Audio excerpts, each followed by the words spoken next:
Pirojektiin misooma jallisii godina Baalee gandoota gammoojjii Aanaa Dalloo Mannaatti keessatti lafa heektaara 11,000 fi 500 misoomsu hojiinsaa eegale.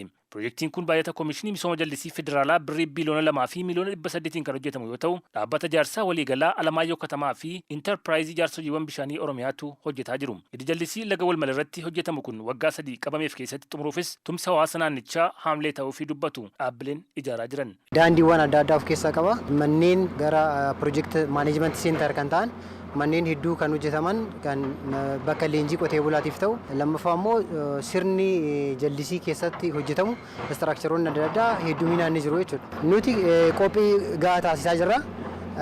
Pirojektichas yeroo barbaadame keessatti xumuruudhaaf haga ammaatti akkuma argitan maateriyaalii naannoo kanatti baasaa jirru kana uummata kan nu kenne warri aanatis warri bulchiinsinni gandaatis uummannis fedhii pirojektii kanarraa qabanii tokkoffaa akkuma dhufneen iddoo kaampii nu kennanii ittaansee kwaayeroota amma argitan kana shakakkeessa oomishuudhaaf manneen adda addaa bakkeetti ijaaraman kaanaalii seennoo qulqulleessinu maasaa qotee bulaas haa ta'u bakka hunda keessa darbaa jechuudha. Kanaaf qaamni hundumtuu walta'iiti amma ammaatti kan hojii kana hojjetaa jiru. Ijaarsi pirojektii misooma jallisii waggoota muraasaan booda lafa gammoojjii magariisuuf deemu kun gamanumaan waldaalee 2 miseensota 130 qabaniif abdii guddinaa ta'eera. Baay'ee nu fayyada. Hojii yammaruun isaa dhihoomayyuu waan guddaa ji'a kana guyyaa 19 yammaree yamma tareessan afraffaa jechuudha. Fuulduraaf waan baay'ee waliin qabanne baay'ee baay'ee sanarraa fudhannaa nuun jedhanii akka isaan ji'a afraffaa keessa eegalaniyaas waa guddattu miseensa keenya keessatti horee galiin keenya duraayyuu ji'atti yoo waliigalatti ji'atti 20,000 10,000 wayi akkas gala.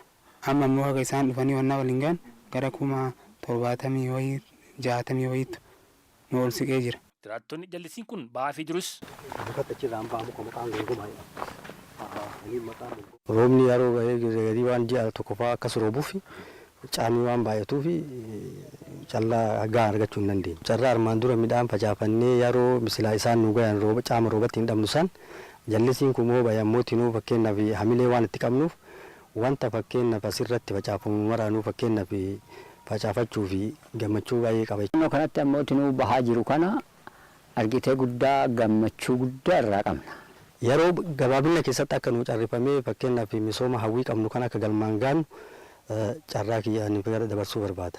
Intarpiraayiziin ijaarsa hojiiwwan bishaanii Oromiyaa pirojektoota hojjetaa jiru ga'umsaan raawwachuuf kiraa jalaa ba'uuf maashinaroota 100 ol kan ofiisaa dhiyeenya bitatee waan jiruuf yeroo qabameefitti pirojektoota qabu xumuruuf akka hojjetu beeksise. Tumsa hawaasaa immoo jiraannaan bakkiteen keessatti hojjennu gammoojjii fagoo uummannis fedhii guddaa qabu jennee yaadnu waan ta'eef